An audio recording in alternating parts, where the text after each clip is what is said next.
మొట్టమొదటిసారిగా దీపం పెట్టిన పార్టీ తెలుగుదేశం పార్టీ.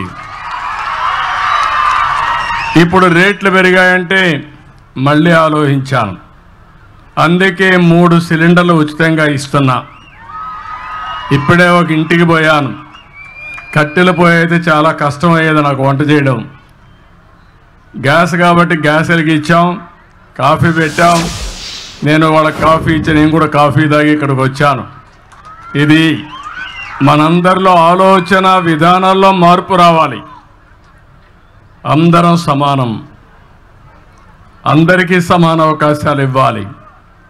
కొంతమంది సమాజంలో కొన్ని అవకాశాలు అందిపుచ్చుకొని పైకి వచ్చారు. మనతో పుట్టిన వాళ్ళు చాలామంది ఇంకా పేదరికంలో ఉన్నారు. ఇంకా కనీస స్టాండర్డ్స్, జీవన ప్రమాణాలు కనీసం లేకుండా బాధపడే పరిస్థితికి వచ్చారు. నేను అందుకనే ఈరోజు వచ్చింది ఒక వినూత్నమైన కార్యక్రమంతో మీ ముందుకు వచ్చాను. నేను ఇక్కడ 2 విధాలుగా మీరు చూస్తే, ఒకటి బంగారు కుటుంబాలు. ఇప్పుడే కలెక్టర్ గారు చెప్పారు, దగ్గర 41 మంది ఈ గ్రామం కంటే తక్కువ ఆదాయం వచ్చే కుటుంబాలు. అంటే ఇవంతా కూడా 20 లక్షల కుటుంబాలని రాష్ట్రంలో ఎంపిక చేశాం. మీ ఊర్లో 41 చేశాం. అదే సమయంలో నేను ఆలోచించిన విధానం, అట్టడుగు నుండే 20%, పైనుండే 10%. ఈరోజు ఇక్కడ కూర్చున్న వాళ్ళు కొంతమంది మార్గదర్శులు ఉన్నారు. ఇప్పుడే మనోజ్ గారు అయితే అక్కడికి వచ్చినప్పుడు చూశాను. ఈరోజు వీళ్ళందరూ కూడా ఇక్కడ కూడా ఒక 5 మంది వచ్చారు. వీళ్ళకి సమాజం ఒక అవకాశం ఇచ్చింది, అందిపుచ్చుకున్నారు. ఈరోజు పారిశ్రామికవేత్తలుగా లేకుంటే మెరుగైన జీవన ప్రమాణాలతో ముందుకు పోయే పరిస్థితికి వచ్చారు.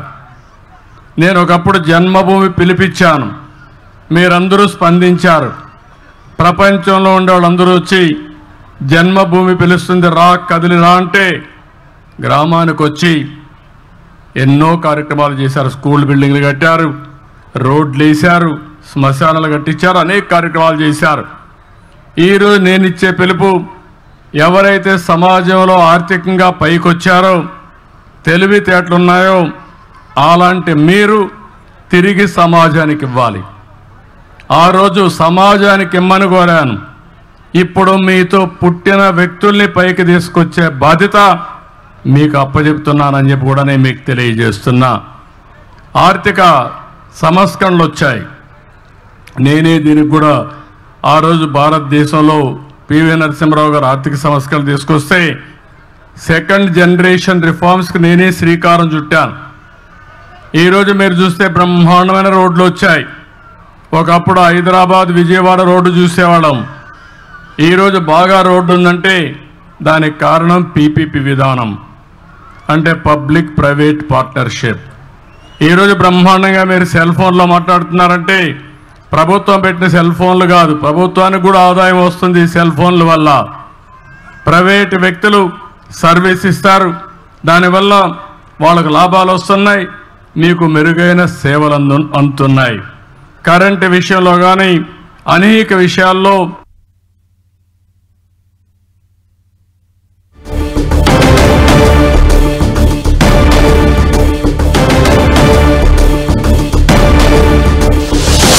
ఇది కూడా ఆ రోజు భారతదేశంలో పివి నరసింహారావు గారు ఆర్థిక సంస్కరణలు తీసుకొస్తే సెకండ్ జనరేషన్ రిఫార్మ్స్కి నేనే శ్రీకారం చుట్టాను.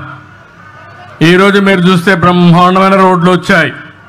ఒకప్పుడు హైదరాబాద్ విజయవాడ రోడ్డు చూసేవాళ్ళం. ఈరోజు బాగా రోడ్డు ఉందంటే దానికి కారణం పీపీపీ విధానం, అంటే పబ్లిక్ ప్రైవేట్ పార్ట్నర్షిప్. ఈరోజు బ్రహ్మాండంగా మీరు సెల్ ఫోన్లో మాట్లాడుతున్నారంటే ప్రభుత్వం పెట్టిన సెల్ ఫోన్లు కాదు, ప్రభుత్వానికి కూడా ఆదాయం వస్తుంది ఈ సెల్ ఫోన్ల వల్ల. ప్రైవేట్ వ్యక్తులు సర్వీస్ ఇస్తారు, దానివల్ల వాళ్ళకు లాభాలు వస్తున్నాయి, మీకు మెరుగైన సేవలు అందుతున్నాయి. కరెంటు విషయంలో కానీ అనేక విషయాల్లో, కాలేజీల విషయంలో కానీ చాలామంది ముందుకొచ్చి ఎన్నిపోయారు. కానీ ఈరోజు పీపీపీ విధానంలో ఫ్యాక్టరీ పెట్టిన వాళ్ళు పైకి వచ్చారు, తప్పులేదు. ఈరోజు సిఎస్ఆర్ కూడా పెట్టారు, కార్పొరేట్ సోషల్ రెస్పాన్సిబిలిటీ అని. కానీ కొన్ని కార్యక్రమాలు చేస్తున్నారు. కానీ ఈరోజు నేను తీసుకున్న కార్యక్రమం మీరు చూస్తే ఎప్పుడు కూడా 20-30 సంవత్సరాల ముందే నేను ఆలోచిస్తాను. సమాజాన్ని అధ్యయనం చేస్తూ ఉంటాను, ఎప్పటికప్పుడు అర్థం చేసుకుంటూ ఉంటాను. నా ఆలోచన ఒకటే, భారతదేశంలో పుట్టిన ఏ వ్యక్తి కానీ పేదరికంలో ఉండడానికి వీలు లేదు. మనం ఈరోజు వికసిత్ భారత్ మాట్లాడుతున్నాం. 2047కి ప్రపంచంలోనే భారతదేశం అగ్రస్థానంలో ఉంటామని నేనైతే స్వర్ణ ఆంధ్రప్రదేశ్ తయారు చేశాను. స్వర్ణ ఆంధ్రప్రదేశ్లో 2047కి 55 లక్షల రూపాయలు తలసరి ఆదాయం. ఈరోజు 2,90,000 ఉంటే దీన్ని 23 ఏళ్లలో దగ్గర 20 సార్లు 20 రెట్లు 15 రెట్లు పెరిగే అవకాశం ఉంటుంది. అది సాధ్యమా అంటే సాధ్యం. దానికి కార్యాచరణ ప్రణాళిక తయారు చేస్తున్నాం. అదే సమయంలో ఇది కొంతమందికి ఆదాయం వచ్చి చాలా మంది నిరుపేదలుగా ఉండడానికి వీలు లేదు. అందుకే చాలా రోజులు మదనపడ్డాను. ప్రభుత్వం అనేక కార్యక్రమాలు ఇస్తున్నాం.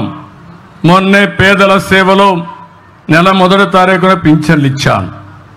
ఈరోజు మీరు చూస్తే 4,000 రూపాయలు పింఛనిచ్చే ప్రభుత్వం భారతదేశంలో ఒక్క ఆంధ్రప్రదేశ్ ప్రభుత్వం తప్ప ఎక్కడా లేదు. ఇక్కడుండే ఎన్డీఏ ప్రభుత్వం ఇస్తున్నాం. దివ్యాంగులకు 6,000 రూపాయలు ఇస్తున్నాం. ఒకప్పుడు 500 నేనే చేశాను. మళ్ళీ ఈరోజు వస్తే తర్వాత వచ్చిన తర్వాత 3,000 చేశాను. ఈరోజు 6,000 రూపాయలు చేసే పరిస్థితికి వచ్చాం. ఎవరైనా కిడ్నీ పేషెంట్లు కానీ లేకపోతే కొంతమంది లెప్రసీ పేషెంట్లు ఉంటే వాళ్లకు 10,000 ఇస్తున్నాం. బెడ్కి పరిమితమైనటువంటి వ్యక్తులకి కుటుంబ సభ్యుల్ని కొంతవరకు ఆదుకోవాలని 15,000 రూపాయలు ఇస్తున్నాం. మీరు చరిత్రలో ఎప్పుడన్నా ఎవ్వరు ఈ మారిగా ఇచ్చింది లేదు. మానవతా దృక్పథంతో పనిచేసే ప్రభుత్వం ఈ ఎన్డీఏ ప్రభుత్వం అని చెప్పి మరొక్కసారి మీ అందరికీ విజ్ఞప్తి చేస్తున్నా. అదే సమయంలో మీరు ఒకసారి ఆలోచిస్తే 33,000 కోట్ల రూపాయలు డీబీటీ ద్వారా నెలవారీగా మీకు డబ్బులు పంపిస్తున్నా. ఇది కాకుండా అన్నా క్యాంటీన్ ఉంది. ఇది కాకుండా రేపే డిఎస్సీ పెడుతున్నాం. ఇవి కాకుండా ఎస్సీలకు ఎస్టీలకు బీసీలకు మైనారిటీ సోదరులకి అనేక కార్యక్రమాలని లోన్స్ ఇవ్వడం, స్వయం ఉపాధి కల్పించడం అనేక కార్యక్రమాలు చేస్తున్నాం. దీపం 2 ఇచ్చాం.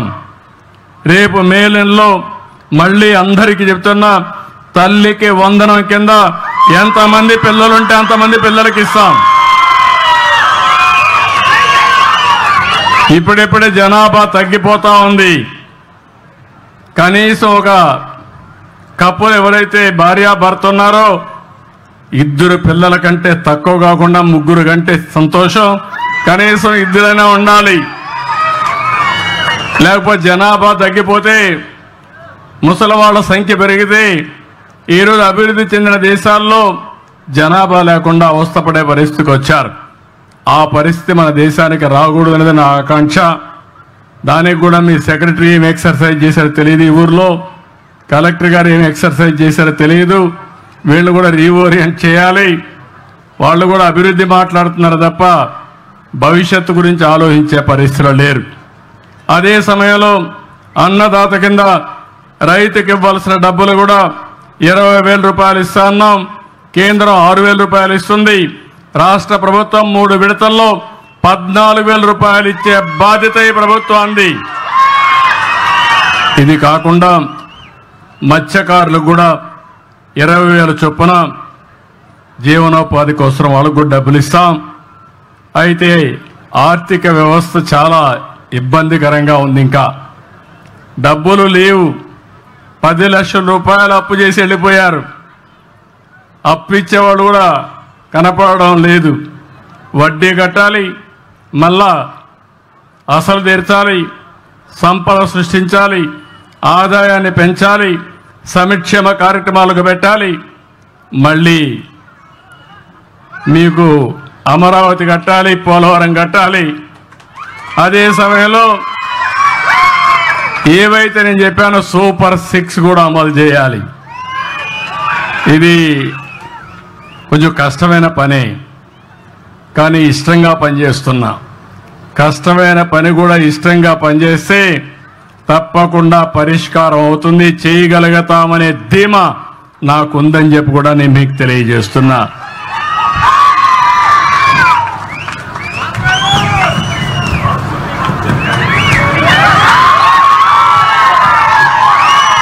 ఇక్కడికి వచ్చినప్పుడు మిగిలిన విషయాలు నేను మళ్ళీ మాట్లాడతా. ఇక్కడికి వచ్చినప్పుడు ఈ ఊర్లో 1073 కుటుంబాలు ఉన్నాయి. నేను ఒక విషయం మీకు చెప్పాను, ఇక్కడ మార్గదర్శులు ఉన్నారు. ఇంకొక పక్క 41 బంగారు కుటుంబాలు, ఒక 5 మంది మార్గదర్శులు ఉన్నారు. వాళ్ళు మాట్లాడిస్తాను. నా ఉద్దేశం ఒకటే, ఇంటికి కావలసిన అవసరాలు తీర్చే బాధ్యత నాది, గ్రామానికి కావలసిన అవసరాలు తీర్చే బాధ్యత నాది. పేదవాళ్ళందరినీ ఆదుకునే విధంగా కార్యక్రమాలు చేపడతాం. కానీ పైనుండే మీరు, కింద నుండే 41 కుటుంబాలని అందరితో సమానంగా పైకి తీసుకొచ్చే బాధ్యత ఈ మార్గదర్శులకు అప్పచెప్తున్నానని చెప్పి కూడా నేను మీకు తెలియజేస్తున్నా. ఈరోజు ఒకసారి నేను కూడా ఒక గ్రామంలోనే పుట్టా. 6-7 కిలోమీటర్లు నడిచి హై స్కూల్కి వెళ్ళాను. ఇప్పుడు పిల్లలు బెటరు, ఊర్లోనే స్కూల్స్ ఉన్నాయి, రెసిడెన్షియల్ స్కూల్స్ ఉన్నాయి. మేము చిన్నప్పుడైతే 6-7 కిలోమీటర్ల వాగుల్లో, వంకల్లో, అడవుల్లో పోయి చదువుకొని అప్పటికి కూడా క్యారియర్ కూడా చేతిలో పెట్టుకొని, లేకుంటే అప్పట్లయితే ఫుడ్ పాకెట్స్ తయారు చేసుకుని పొట్లాలు కట్టుకుపోయేవాళ్ళం. అది తినేసి, ఎందుకంటే క్యారియర్ మళ్ళీ మోయాలి మళ్ళీ తిరిగి వచ్చేటప్పుడు కూడా. కాబట్టి ఆ విధంగా చదువుకున్నాం, పైకి వచ్చాం, ఒక ఆలోచనతో ముందుకు పోయాం. అదృష్టం కలిసి వచ్చింది. ఈరోజు మీరు చూస్తే ఎవరికి దక్కని ఆంధ్ర రాష్ట్రంలో నాకు ఈ అదృష్టం కలిసి వచ్చిందంటే నా పూర్వజన్మ సుకృతంగా భావిస్తున్నా. మీకు సేవ చేసే అవకాశం రావడం.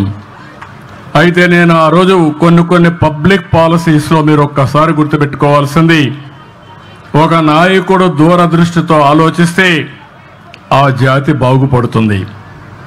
ఒక నాయకుడు విధ్వంసంతో, అశ్వదృష్టితో ఆలోచిస్తే ఆ రాష్ట్రం సర్వనాశనం అయిపోతుంది. అందుకే నేను 25 సంవత్సరాల కంటే ముందు ఇదే మార్గ మీటింగులో చెప్పేవాడిని. ఆ రోజు 2 విషయాలు ఎక్కువ మాట్లాడేవాడిని. ఒకటి కుటుంబ నియంత్రణ అని చెప్పేవాడిని. నా మాట నమ్మారు, జనాభా నియంత్రించారు. 2 పిల్లలంటే 2 పిల్లలకే పరిమితం అయ్యారు. తర్వాత డబ్బులు వచ్చే కొందికి 2 కూడా వద్దని ఒకరికి వచ్చారు. కొంతమంది ఒక్కరు కూడా వద్దు, హ్యాపీగా ఉంటాం, double income, no kids, let us enjoy అనే పరిస్థితికి వచ్చేశారు. ఇది మరీ ప్రమాదమైన పరిస్థితి ఇది. అందుకే ఇప్పుడు మళ్ళీ ప్రారంభించాను, నేనే ముఖ్యమంత్రిగా మళ్ళీ ప్రారంభించానంటే మీరు అర్థం చేసుకోవాలి. జనాభా తగ్గిపోతా ఉంది. 2వ పాయింట్ ఒకటి ఉండాలి, అంటే ఒక కపుల్ జీవితకాలంలో 2 కంటే ఎక్కువ జన్మనివ్వాలి. అప్పుడే జనాభా కంటిన్యూ అవుతుంది. అంటే 2 వరకు చనిపోతూ ఉంటారు. కానీ ఈరోజు వచ్చింది ఆంధ్ర రాష్ట్రం 1.5, 1.6కు పడిపోయాం. దీనివల్ల జనాభా తగ్గే పరిస్థితి వస్తూ ఉంది. మీ ఊర్లో రేపు రాబోయే రోజు 2035కి జనాభా పెరగదు, ఇదే మారిగా తగ్గిపోతుంది. కడాన పిల్లలు ఉండరు ఊర్లో, అంత ముసలోళ్ళే ఉంటారు. తర్వాత ఊర్లే ఉండవు, అందరూ సరిపోతే ఊరే ఉంటుంది, వేరే ఊరే అయిపోతుంది. అలాంటి పరిస్థితి రాకూడదని నేను ఆలోచిస్తున్నా. ఎప్పటికీ చరిత్రలో ముప్పాళ్ళ గ్రామం ఉండాలంటే మీరందరూ కూడా జనాభా నియంత్రణ చేసుకుంటే తప్ప సాధ్యం కాదని చెప్పి నేను మీకు తెలియజేస్తున్నాను. ఒకప్పుడు మనం చూసేవాళ్ళం, ఎవరికైనా పిల్లలు లేకపోతే ఆ మహిళని కొంచెం చిన్న చూపు చూసేవారు, భార్యాభర్తలిద్దరు కూడా చిన్న చూపు చూసేవాళ్ళు. అప్పుడు కంపల్సరీగా ప్రతి ఒక్కరూ హాస్పిటల్ కూడా వెళ్ళి టెస్ట్ చేసుకొని పిల్లలు కనే వరకు ప్రయత్నాలు చేసిన సందర్భాలు ఉన్నాయి. ఈ విషయాలు మీరు గుర్తుపెట్టుకోవాలి. అది మనం చేయాల్సిన బాధ్యత మన మీద ఉంది. 2వ విషయం, ఆ రోజు నేను ఐటీ గురించి మాట్లాడాను. ఈరోజు మిమ్మల్ని అందరిని చూస్తే నేను గర్వపడుతున్నా. ఎన్నో ఏళ్ళు కాదు, 25 సంవత్సరాలు కళ్ళు మూసుకుంటే అయిపోయింది.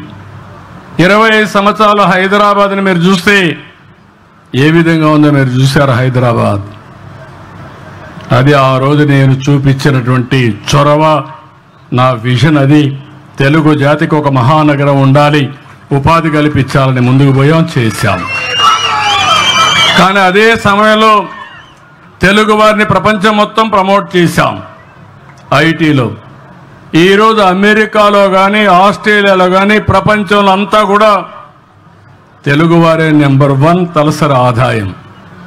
అమెరికాలో ఉండే అమెరికన్స్ కాదు, ఇంగ్లాండ్లో ఉండే బ్రిటిష్ వాళ్ళు కాదు, ఏ దేశం వెళ్ళినా తెలుగు వాళ్ళే ఎక్కువ తలసరి ఆదాయం. దీంతో సమానంగా భారతీయులు ఉండే పరిస్థితికి వచ్చింది. అంటే మీరు గుర్తుపెట్టుకోవాల్సిన ఒకటే, తెలివితేటలున్నాయి. ఇప్పుడే నేను రెసిడెన్షియల్ స్కూల్స్కి వెళ్ళాను. 9 మంది పిల్లలు నూతన ఆవిష్కరణలు చూపించారు నాకు. వాళ్ళు హైడ్రాలిక్ లిఫ్ట్ ఎట్టుంటుంది, లేకపోతే మొబిలిటీ ఏ విధంగా తీసుకోవాలి, ఆటోమేటిక్ మొబిలిటీ ఎటు తీసుకోవాలి, అదేవిధంగా మిర్రర్ రిఫ్లెక్షన్స్ ఎట్టుంటాయి, ఇవన్నీ కూడా నూతనమైన ఆవిష్కరణలు చూపించారు. పిల్లలు ఏ విధంగా ఉన్నారంటే మట్టిలో పుట్టిన మాణిక్యాలు మన పిల్లలు. చదివిస్తే ప్రపంచాన్నే శాసించే పరిస్థితి, ప్రపంచానికి ఇన్నోవేషన్స్ అందించే పరిస్థితిలో మన పిల్లలు ఉన్నారు. అలాంటప్పుడు నేను ఆలోచించింది 25 సంవత్సరాలకు వేసిన విజన్ ఈరోజు బ్రహ్మాండమైన ఫలితాలు వచ్చింది.